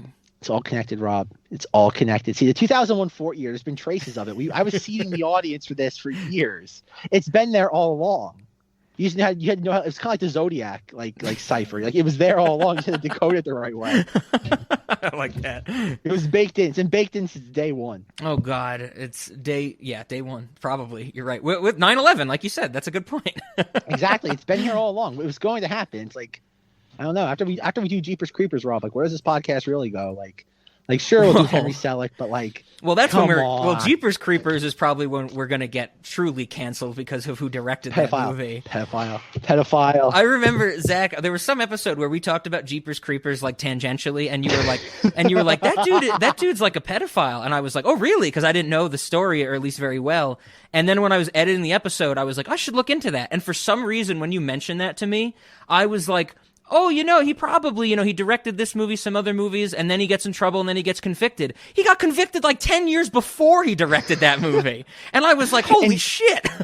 And the best part is that the internet didn't discover that until like 15 years after the second movie came out. That's the strange part. The internet just somehow discovered. It was one of those things the internet just kind of glommed onto one day. It was like Marilyn Manson. It's like they just discovered now that he was responsible for Columbine.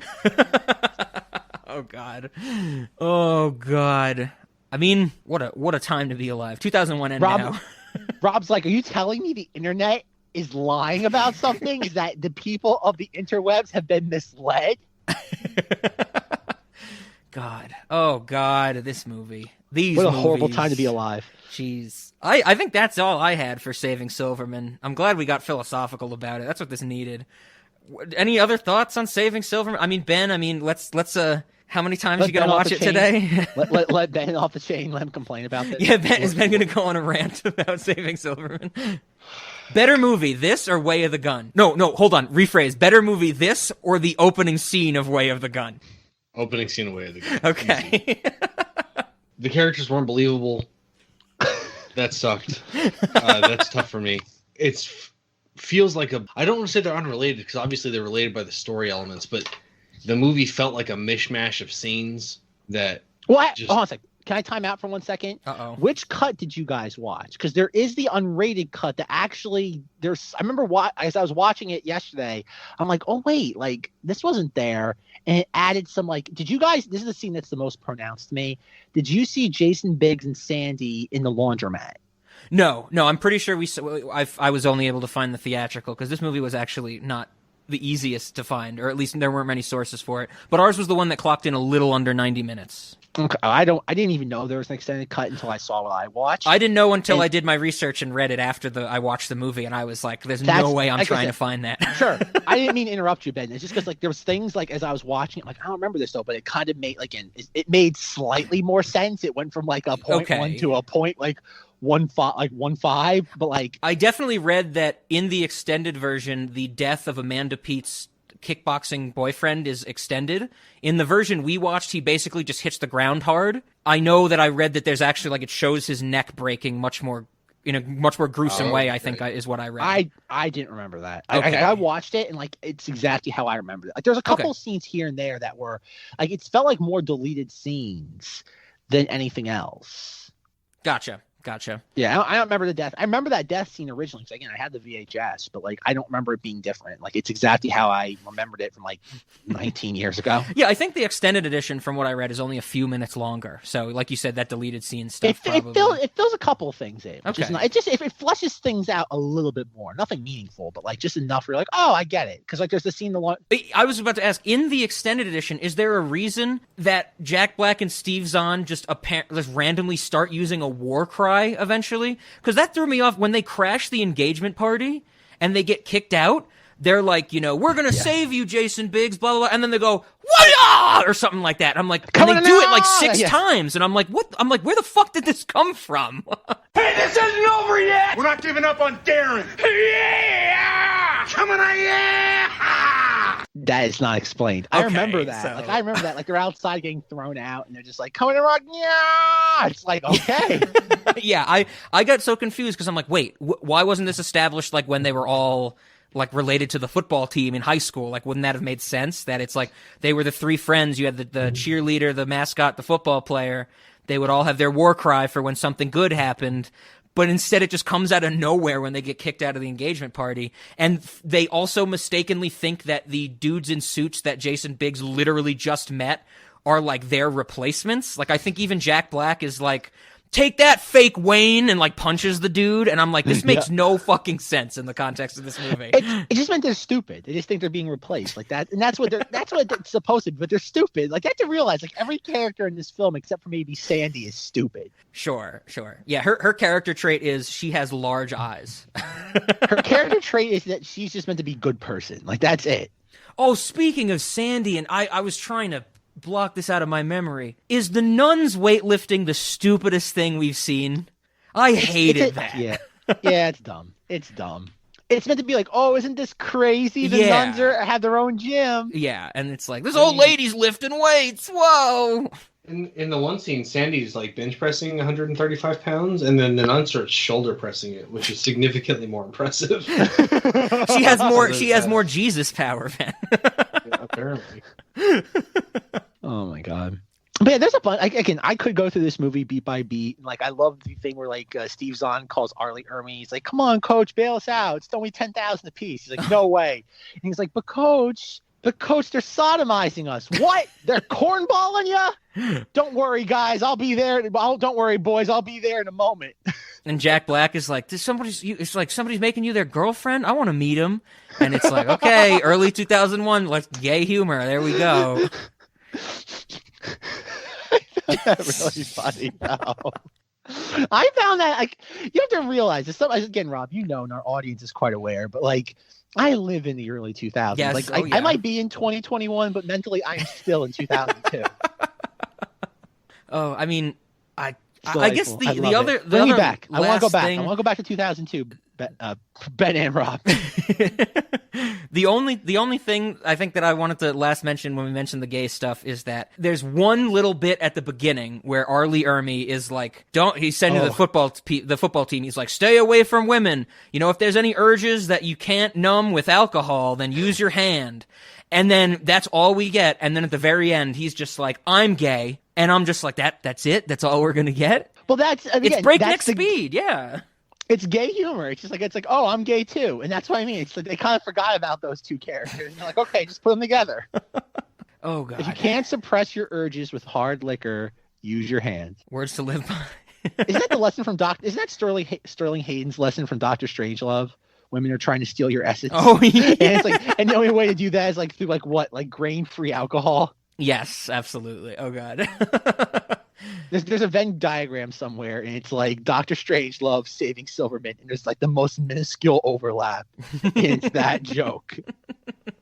All right. Well, I'm all out now. Anything else from you guys on saving Silverman? I guess the question is, did we save Silverman? Did we do it this episode? I did. I don't know about you two, but I did. Ben is shaking his saving and Silverman and semi-automatics. Yes, that sounds fun. Oh God! Well, if there's nothing else, then I guess I'm ready for the questions. Yes, across the board. Oh God damn it, Zack! Yes, across the board. There is no.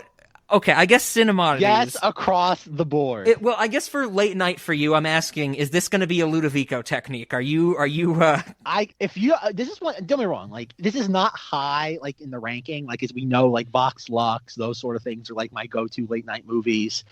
But like, I am definitely going to rewatch this in a few years, and I'm going to get to the point where I forget all. Like Rob knows, I get to a point where I forget everything about the movie, and then I go back into it, and I'm just like dying.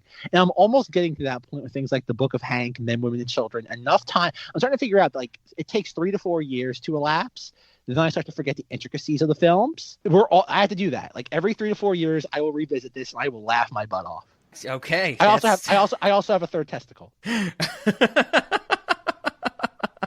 Well, I think I'm going to completely disagree with Zack. I'm going no for Cinemodities.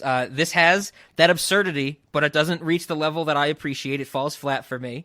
And I think that's why I'm saying no. Even though I think, Zack, you made some good points about its uniqueness and its the philosophical concepts we discussed, so I'll give you that, but I'm still going no. And there's absolutely no... This is another Sugar and Spice. It's not as bad as Sugar and Spice, I think, like I've said, but there's no way I would subject anybody to this movie late at night. Like, I mean, when we have things in the canon like Freaked already, we're gonna get Freddy Got Fingered. No saving Silverman. Okay, but this brings up a very poignant question, though, considering that we're going on 3 years now. Just because we have those things in the canon, does that mean lesser things should automatically be disqualified? I wouldn't say automatically disqualified, but I think that I guess maybe the way that I've thought about it is that there are, this might not be the exact way, but for the sake of lack of a better term, maybe there's like finite amount of space for certain things like a comedy or like a thriller or something along those lines. Because if we are going to start limiting things based on like the Freddy Got Fingered scale, like literally nothing else, it's Freddy Got Fingered and that's it. Like that is in its own. Like the only thing I could genuinely think of that could possibly rival Freddy Got Fingered might be Gigli. That is and that would be a dark horse contender at that. Sure. I guess I do split it up maybe by genre, by feel, by type of movie because I think Freaked and Freddy Got Fingered are both very funny, but they're very different movies. So yeah, I think things like that. But that is an interesting topic for sure. But I'm going no to both. God damn it, fucking Saving Silverman.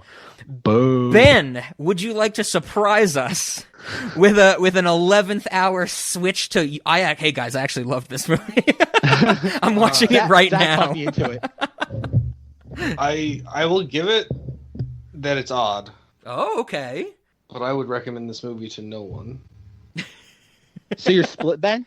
Yeah, I'm split. Interesting. I'll take it. Interesting. I'll take Okay. it. I'll take that too. I like that when we have one person on one end, another person on the other, and someone in the middle. That's always appropriate. I find it fascinating that over 3 years, like Rob and I's, like the poles have switched, where like I've become the more unconventional one, and Rob's going more toward like the conventional opinions on certain things. We're like, Zach, no, like this stuff. I'm like, Rob, Geely's the masterpiece. Geely, giggly. Gonna go down to Marie Callender's, get myself a big bowl of pie with some ice cream on top of it. That's not. Put even it the on your weirdest head. thing. So good, your tongue will bust through your skull to get to it. You want to come? That's not even the weirdest thing in that movie. Oh no, absolutely not. No, not at all. That's the strangest thing. That's not the weirdest thing that happens. A man gets shot like in the face in that movie. the fish. by The Al fish eat his Pacino. brains. Yeah, absolutely. It's the Baywatch, the overly pale, like blonde, like beach babe. Like nothing in that movie makes sense. I don't remember the Ben Affleck's quote about him being like the OG gangster, but that's another great quote. That's so long ago, I can't remember it. Come lay some of this heterolingus on me. Heterolingus, that's what he calls it. Yes, heterolingus. She calls it. Oh, God. Gobble gobble. Well, look at that. Perfect timing. Ben just got food for our snack discussion. Look, okay. Well, I think that brings us to snacks, and I have to say, we have never discussed if we have like a pest control force for the restaurant. I would like to introduce one because clearly we don't want any infestations, at least in, the main... Unintentional. Unintentional. That's a good way to put it. Unintentional infestations.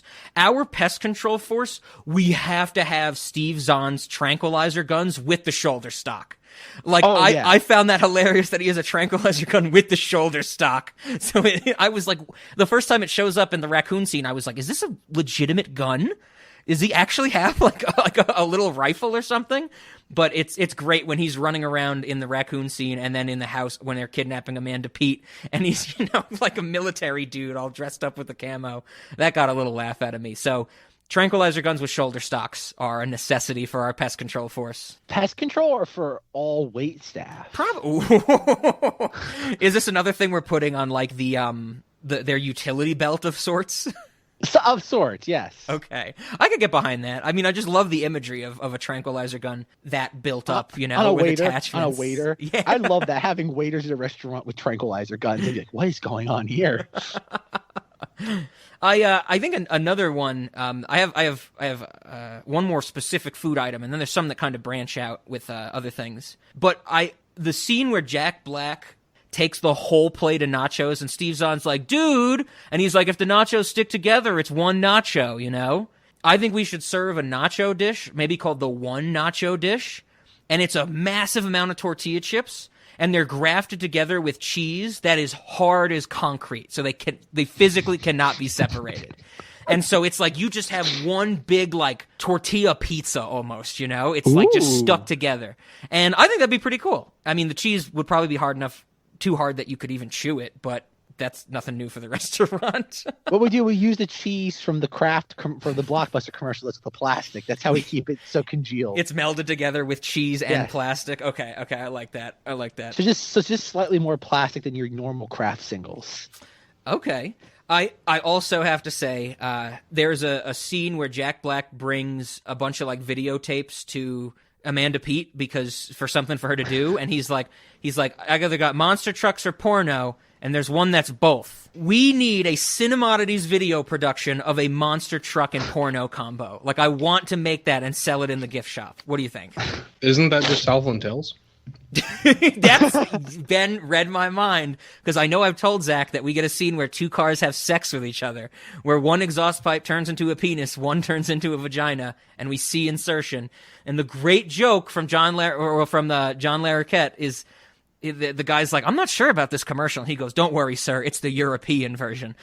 And I am totally on board that we need to actually produce, film, everything, the monster truck and porno combo. And I want it to be like one of those old school, like full feature length porno. And we should sell it on VHS in the gift shop. Like, don't even DVD it. The straight up VHS. Straight up VHS it, absolutely. And we'll figure out the logistics later, like what to call it, who's directing it, who's starring in it, what monster trucks we're gonna have sex with each other. It'll be great. And then I think the last one I have, which I think will kick off some interesting stuff. That scene where Steve Zahn tries to feed Amanda Peet breakfast, but it's pureed. Mm-hmm. I would like to add the option for things on our menu to be pureed and served with a straw.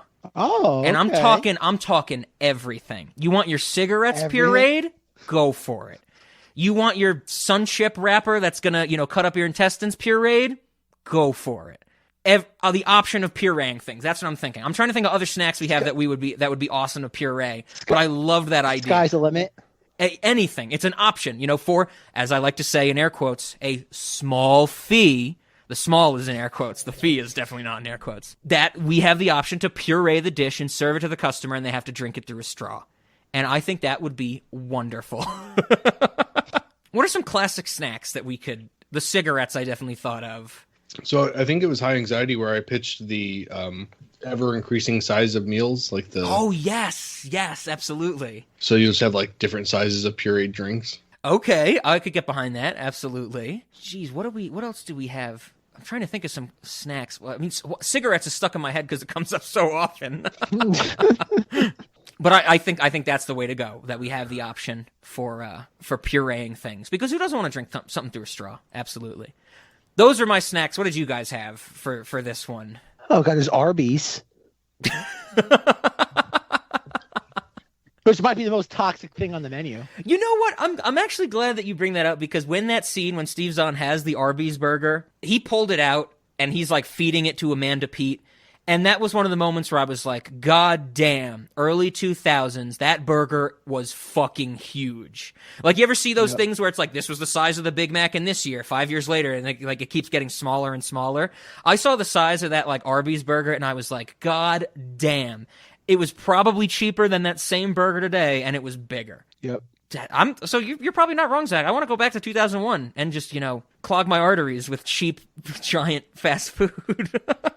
All right, Rob, I got going for you. Looking from our episode for private parts, we have concentrated juice syrups, a.k.a. flavor packets, that are in the form of giant body bags that you can sip from. That's right. Okay. Maybe, are you saying like we puree the body bag, or we fill the body bag with puree? Either one. Okay. Choice. Okay, I like that. I could get behind that. Good old Private Parts. That's a great movie. So you mentioned Arby's. I think during that scene he said something like they were throwing out food. So I think we could just go around to every like donut place and just get all the donuts they're throwing out at the end of the day, and probably sell those. Okay, I like that. That's some recycling going on. That's good. Reduce, reuse. He did say that. She's like, oh, you didn't have to get this for me. And he's like, I was in the neighborhood and they were throwing out food. So, and I'm like, oh, okay, I guess. All right, I got another one. From Mortal Engines, we have algae tea, dirty groundwater, a roll of salami wrapped in a red shawl, and a Twinkie. Oh, that's perfect to blend together. Right on. That's perfect to blend together. Oh God, that's fantastic. Yeah, pureeing's the way to go. That's the food of the future, I would say. They were ahead of their time in 2001. Ben did not like that. Ben's not impressed. Ben, that sandwich you just ate, wouldn't it have been better if you drank it? I can't even say that with a straight face. I don't know that I have too much else in the way of snacks. I mean, like tranquilizer darts. I think for Sin E oddities, it'd be nice if we could get those stun gun things and like the cattle prod? The cattle prod prods, yeah. and just like kids fight each other with them. Okay, I like that. It's probably not fatal to children. No, probably not. I mean, it can be for a certain extra, for a small fee. For a air quote small fee. Yeah, there's some dial on the taser like to change the strength, and we put a little sticker that says like "Don't turn past here," but there's no lock on it or anything, so all the kids can just crank it up to the maximum. And something else, I think that for a small fee, we could prepare some kind of formal party that you get to wreck. Oh, we set up a crashing type situation. Yeah. Okay. I like the experience of throwing somebody off like a second story like level of a house and it lands in someone's car.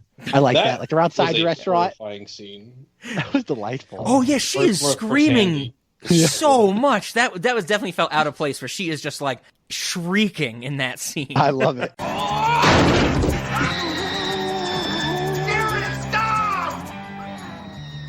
Did it because we love you. Oh, right, because you love me. Man, Oh. come on. Give me a hug. It's on there.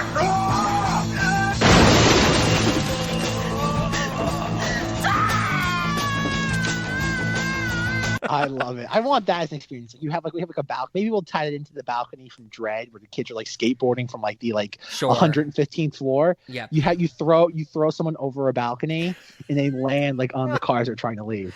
Okay, I can get behind that. Absolutely.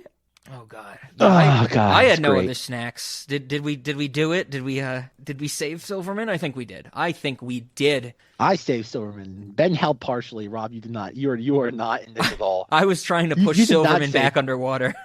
Yes, you did. You stepped on his head while he was drowning, and Ben and I came to the rescue.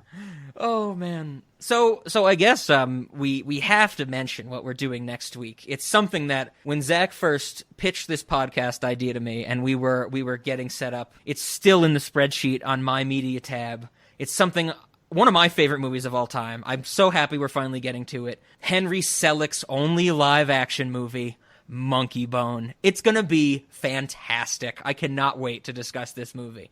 Zack's excited as well, of course. I have my VHS copy and everything. God, I'm so ready for Monkey Bone. And this is where we did it. We got through our Hannibal sandwich. Now we're getting into the good stuff for the 2001 Fort year. It's really going to kick off. I cannot fucking wait. So, with that being said, if there's no final thoughts, I guess then the question becomes, how do we end this episode?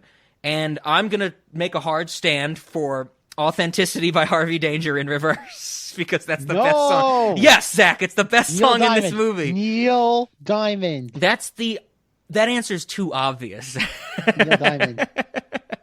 Maybe I'll do a mashup or something. I want to play that guy they get to like replace, like the Spanish guy they get to replace Jason Biggs in the band, and he's like singing to that one like middle-aged woman. I want that in reverse. Did you see what he was credited as? I can't believe we didn't talk about that. His actual credit is Vagee. Vagee. Why not? Yeah, I noticed that in the credits, and I was like, okay, Vagee. I guess that makes sense in this movie. But yeah, you're right. The most inexplicable thing in the film. There has to be some Neil Diamond thrown in here. I guess. You're right, but I don't like it, Zach. All right. Any final thoughts? God bless early 2000s comedies. I don't know how I'm going to recover from this. Remember, you gotta tell the audience, Rob. What is Ben not supposed to do next week? Oh yes, for Monkey Bone, Ben has to have no negative thoughts about Monkey Bone. We will be a purely positive podcast next week, which we usually don't do. So either Ben will not be here or Ben will be here and I will mute his audio track. And there'll be large swaths of silence and then a beat for me going, "Hey kids, I cut out Ben's audio because it dropped out. There were some technical difficulties, but he said, I love this movie." And that's going to happen like 6 times. How serious are you? Because I might just sit this episode out. You should watch Monkey Bone. I very much recommend it. I do honestly think you'll enjoy it. But you have to have exclusively good opinions. I am also serious. I don't like being told I have to like movies. Am I not going to watch it? That's good. It's a protest abstention from Cinemati's next week. It's a fantastic dive into the mind of Henry Selick. I'm excited. I'm so excited. Ben will like it. He will not love it. Ben will love it because we're telling Ben to love it. We are hitting him with the cattle prod from the Sin Emodities portion of the restaurant. Ben, we're going to implant a chip in your head, Ben, and we're going to Harrison Berger on you. When you have a negative thought about the movie, it's going to shock it away. Don't we have that already with Marvel? If we have a bad thought, it starts to shock us. Yes. How it works now. Yes. I don't really like Captain Marvel. It's okay. This is pretty good. It shocks you and it charges your credit card again.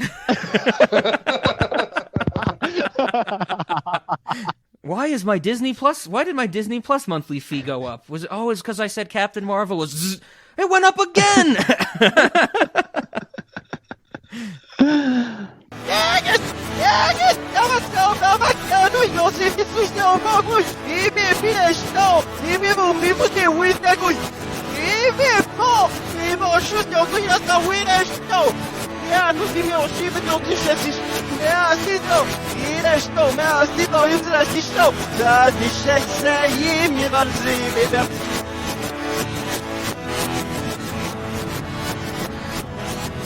This blows, man.